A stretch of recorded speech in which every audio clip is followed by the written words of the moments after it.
It was past midnight when people in Bhopal began to wake up choking, not from smoke, not from fire, from the air itself.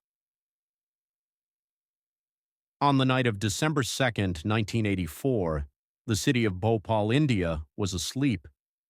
Families crowded into small homes, children slept beside parents, the streets were quiet. No one knew that a poison cloud was forming just beyond the city limits. Bhopal was not a rich city. Most of its residents worked long hours for little pay. Many lived in neighborhoods built close to factories, including one owned by a multinational corporation, Union Carbide. The plant produced pesticides, chemicals meant to protect crops, but inside its storage tanks was something far more dangerous: methyl isocyanate, a highly toxic gas, deadly even in small amounts. Safety systems existed, on paper, but many of them had been shut down. To save money, refrigeration systems were turned off, gas scrubbers were inactive, warning alarms were disabled. The factory had become a ticking bomb. Shortly after midnight, water entered one of the storage tanks. No one knows exactly how, but water and methyl isocyanate should never mix. A violent chemical reaction began. Temperature rose, pressure built. At 12:40 a.m., the tank ruptured. A massive cloud of toxic gas escaped into the night air. It drifted silently toward the city. Heavier than air. Invisible. People woke up coughing. Their eyes burned. Their lungs filled with fire. Some tried to run. Others collapsed where they stood. Children suffocated in their sleep. Parents carried lifeless bodies through the streets. Hospitals were overwhelmed within minutes. Doctors had no idea what they were treating. The company refused to reveal the gas's composition. There was no antidote, only panic. By morning, the streets were covered in bodies. Animals lay dead where they fell. The city was silent. Thousands were dead, tens of thousands injured, and no one had been warned. Union Carbide executives called it an accident. They blamed sabotage, they denied responsibility, and then they left. Morning came slowly to Bhopal. As the sun rose, it revealed what the darkness had hidden. Bodies lay in the streets, in doorways, beside empty wells and bus stops. Some were still holding children. Others had fallen while running. The city smelled of chemicals and death. Hospitals were chaos. Doctors worked without sleep. They had no protective equipment, no clear diagnosis, no instructions. Patients arrived blind, vomiting, gasping for air. Many died within hours. Others survived, but would never be the same. Union Carbide officials assured authorities that the gas was not dangerous. They downplayed the effects. They delayed releasing critical information. Doctors treated patients blind. Time was lost. Lives were lost. By the end of the first day, the numbers were already staggering. Official counts said thousands. Independent estimates were much higher. No one knew the real toll, and perhaps no one wanted to know. As days passed, the company shifted its message. First it was an accident, then sabotage, then unforeseeable. Responsibility was blurred. Blame was redirected. Union Carbide's CEO flew to India days later. He was briefly arrested, then released, then allowed to leave the country. He never returned.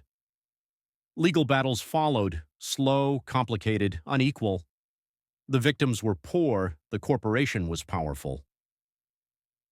In 1989, a settlement was reached. Union Carbide paid $470 million. It sounded like a large number. It was not. When divided among hundreds of thousands of victims, it amounted to almost nothing. Some families received less than the cost of a hospital visit. No senior executive went to prison, no criminal accountability, no admission of guilt. The company moved on, the city did not. Years passed, but the disaster did not end.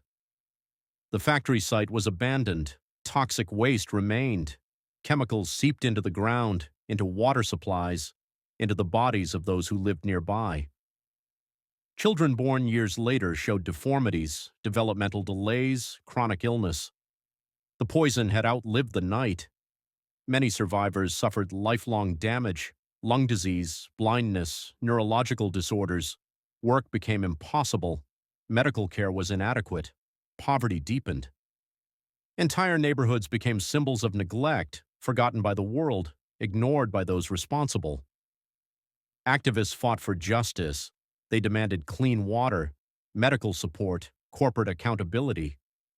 Their voices were heard briefly, then forgotten again. Union Carbide eventually became part of another corporation. Ownership changed, responsibility dissolved, legal obligations weakened, the victims remained. Bhopal became a lesson the world refused to learn. Regulations were discussed, promises were made. But industrial disasters continued elsewhere, different cities, same pattern.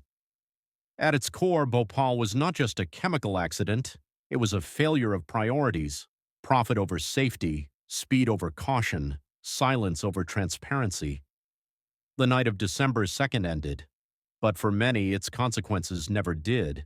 For the people of Bhopal, time did not heal the disaster, it stretched it, turned one night into decades of consequences. Years after the gas cloud faded, survivors were still waking up short of breath, still struggling to see, still unable to work. The disaster had ended in hours, the damage had not. Many victims never received proper medical care, clinics were overcrowded, medicine was expensive, records were incomplete. Some survivors were never officially recognized. Without documents, they did not exist. Without recognition, they received nothing. Children born years later carried the legacy of the gas. Some were born with deformities, others suffered developmental delays. Respiratory illness became common. Doctors spoke of genetic damage, of exposure passed from parent to child. The poison had found new bodies. The abandoned factory remained. Rusting tanks, cracked concrete, open pits filled with chemical waste. Rainwater washed toxins into the soil, into wells, into drinking water. Families who could not afford to leave stayed. They drank contaminated water, they cooked with it, they gave it to their children. The disaster became part of daily life. Activists documented what authorities ignored. They collected samples, photographed conditions, interviewed families. They demanded cleanup. They demanded accountability. They demanded answers. Years passed. Governments changed. Corporations merged. Union Carbide became part of Dow Chemical. Ownership shifted. Responsibility blurred. Each new entity claimed the past was not theirs. Legal cases continued. Slowly, painfully. Victims grew older. Some died waiting. Justice moved at a pace the poor could not survive. International attention returned briefly, then faded again. New disasters replaced old ones. Bhopal slipped from headlines, but not from memory. What happened in Bhopal was not inevitable. It was preventable. Safety systems had been shut down, warnings ignored, maintenance neglected. Decisions made far from the city sealed its fate. Bhopal revealed a truth that repeats throughout history. When harm happens slowly, responsibility becomes invisible. When victims are poor, suffering becomes negotiable. When corporations operate beyond borders, accountability weakens. The disaster exposed the cost of silence, of believing that what happens far away does not matter, of accepting settlements instead of justice, of moving on too quickly. Today, Bhopal stands as a warning, not only about chemicals, but about priorities, about whose lives are protected and whose are considered expendable. The night of December 2nd, 1984 is not just a date, it is a question. How many warnings were ignored? How many shortcuts were taken? How many voices were dismissed? Because Bhopal did not happen in isolation, it happened in a system that allowed it, and systems can repeat themselves. The survivors ask for little: clean water, medical care, acknowledgement, truth. They do not ask to be remembered as victims, they ask to be recognized as evidence.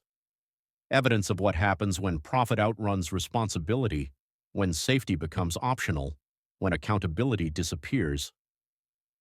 Bhopal is not only a tragedy of the past, it is a mirror, and what we see in it depends on what we choose to remember.